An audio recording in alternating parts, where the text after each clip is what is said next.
the second period. You saw Jordan Cochran there bang his stick. I know he's upset he wasn't able to score, but his dad Mark won't be happy if he has to replace that stick. I know that much. I've had that speech a couple times in my day. All of a sudden I'm buying my own sticks. They're never as nice when you're buying your own sticks at that age. No. And so we're going to get a replay here of this player getting hurt for Cambridge. And it's Ben Marsh, number 8 there. And watch, he's going to step on something. You see how small, well, actually, that one looked like his left foot got stuck under Caleb Morrison's left foot. I think so. They just got tangled up, and he got the worst of it. The other thing is, I seem to remember 20 years ago when my friends were playing lacrosse, and 25 years ago, that some of the players wore like what you call volleyball knee pads, because you think you fall on this concrete floor with the bare knees. These guys are tougher than me, let's put it that way. If you get one of the good ones that you get a good screech, you can hear it up here, right? It doesn't matter if you got a broadcast or a headset on or not. You can hear that screech of that skin tearing. So you mentioned it even at that time out. Ethan Wood's doing a lot of the talking. So, again, he's going to be talking maybe about ways to get somebody loose for a breakaway. That seems to be the play that's working.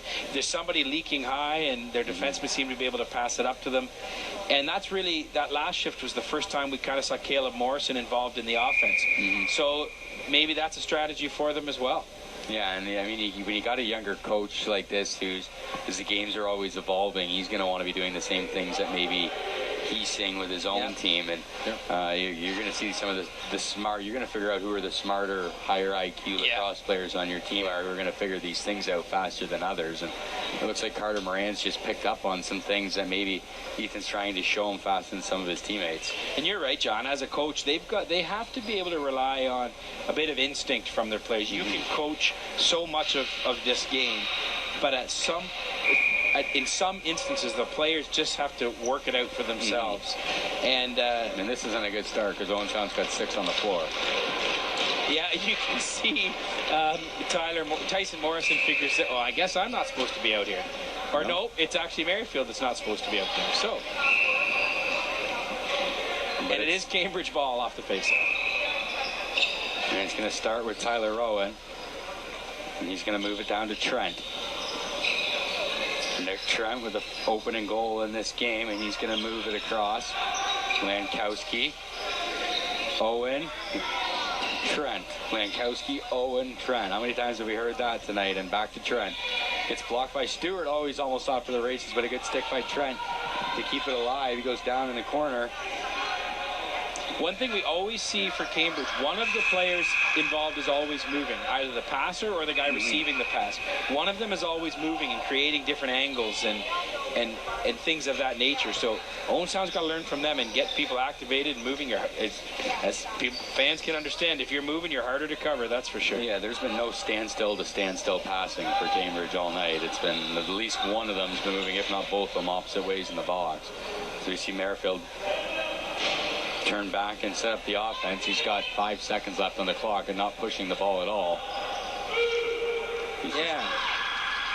So, and he looked surprised at the shot clock ended. But if you notice, their change there was really slow. Owen Sound got the ball in their own end and sort of jogged over to their own bench to make the pass off. You've got to get into the offensive set a lot faster than that.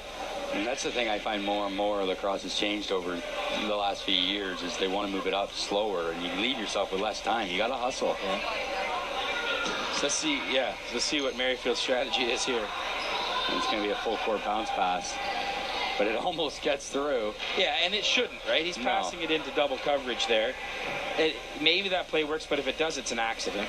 Yeah, and now you have to sit back on defense. He doesn't get a change. He's been up the floor, he's been down the floor, he's been up, and now he's back down. Not that he moved a long way that time, but still. Moran's out there at the top, so maybe you can pick off another pass. Well, here we go. Moran trying to get away from Pickett. And here comes Moran right to the net. Oh, and a good save by Swift. Might have hit the crossbar. I think he got his stick checked again in the back, and he's going right after that player. He didn't like that check. No, that was Lucas Pickett. But that's, Owen Sound has to keep their composure here because the retaliation is what gets called. So just Moran had a good chance. Leave it at that. Go get another one. And Pickett kneeled over at the end of the bench as he's certainly feeling that cross-check from Moran. And there was a pretty good whack. He came in with some speed. I'm actually surprised that the referee didn't call a penalty there, but she must have just figured, no harm was done. In my opinion, doesn't matter one bit. And these referees have done a good job. Yeah, they have. They really have. All night, too. Yeah. And lacrosse is great in the sense that it keeps moving. Every whistle is just, all right, reset, we're going. You don't wait for changes and face-offs. And so that is one of the things I've always loved about lacrosse is the speed of the game in the sense you're not waiting around for the next play. Let's just get moving again. Johannes now with Gillespie. Johannes shoots off the pipe. That's 3 or 4 off the post. Well, when you're playing as good as Mason has, you think you deserve some of those. Yeah. And that one's going to bounce off and straight out into the mesh. And John, as a sniper yourself in hockey, that when that goalie's playing well, it makes you force the issue a lot and really have to aim for the corners, and you're going to miss the net more, hit the post more. So you're in the shooter's head a little bit, and Mason has shut them down. That's for sure. Well, you look back to the first one, that was more my strategy, right off the chest, and hopefully somebody's in front of the net to bang it in. All right, D, bounce it off my shin pad to get it in. But maybe that's something. Gamer just got to try. His own Sound's got to just fire it around the boards because they can't get anything going offensively. Now, Saturday night, Rogers is going to broadcast your hockey teammate, Lachlan Elder, when you won the OHF and OMHA championship in your midget years for hockey. We're going to broadcast his senior North Stars team. His playoff debut for the seniors. Senior lacrosse. So if you're available, if you've seen this broadcast before, then get out here Saturday night and support the senior North Stars. They could make a really good run here in the playoffs, and that's high-quality lacrosse. What these guys are building toward, right? As another save by Mason, of course, the seniors finished in the 2 spot, got themselves a bye, and their first-round playoff matchup against us for Friday night or Saturday night? Saturday. I believe it's Saturday. Oakville Titans. Yes. So Saturday night at 7 here, Oakville Titans. And that's one of the great things about having junior being senior in Owen Sound is these kids can see what the next levels are, right? And the midgets, you talk about guys like Brody Cascanet and Carter McElmoyle and some of these guys, Jamie Grimbleby's son Luke, that they're building toward maybe that junior B team and then the seniors. So there's a lot of opportunities for kids in and around Owen Sound for lacrosse. Trying to think of Fegan. Mike Fegan. The last game I did, I think he had 8 goals. Yeah, Mike Fegan. As an AP, I believe. Yeah, you might be right. I think he had 6 coming into the game. I was only doing the PA that night, 6 coming into the game, and he walked away with 14 at the season at the end of the night.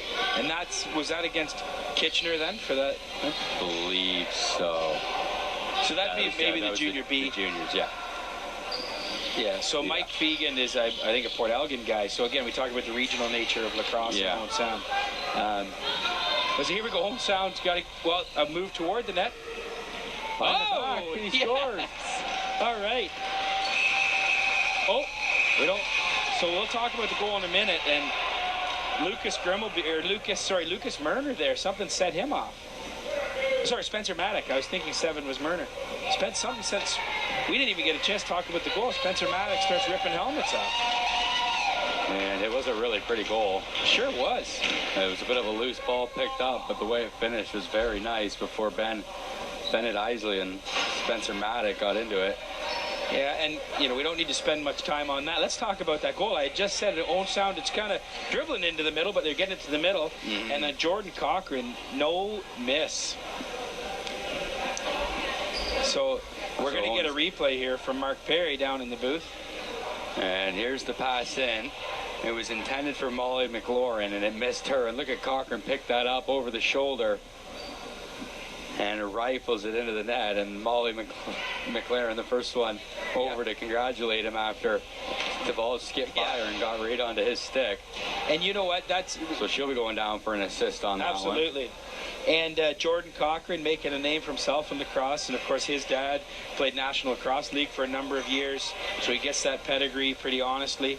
And that's what we're starting to see. Again, we've had Jamie Grimmelby up in the booth with us, Owen Sound Sports Hall of Famer, National Lacrosse League, Troy Bonterre, Colin Doyle's come into the community, captain of Toronto Rock for many years, living in Owen Sound. So we have such a huge capacity for lacrosse, and you don't have to have played at that National Lacrosse League level to really give back, but it just shows we've got those people really as leaders in our community, and picking up what the guys like Tom Merrifield have been doing for years and giving back. Exactly, and if you're a coach, maybe you can't do it every year. Yeah. And to see some of these guys come back and help out, even an Ethan Woods standing on the bench here doing his best job.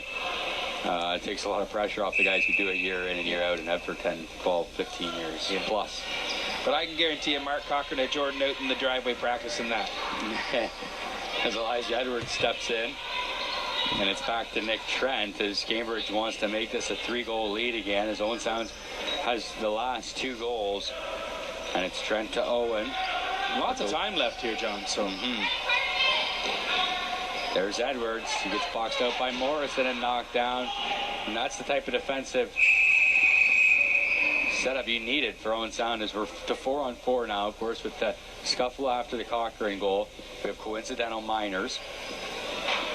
Okay, so somebody just got kicked off the bench. The coach for Cambridge just got kicked off the bench.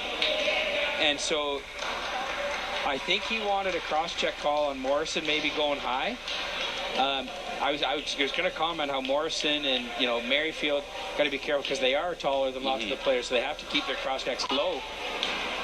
You don't often see the coach of the team that's winning getting kicked out.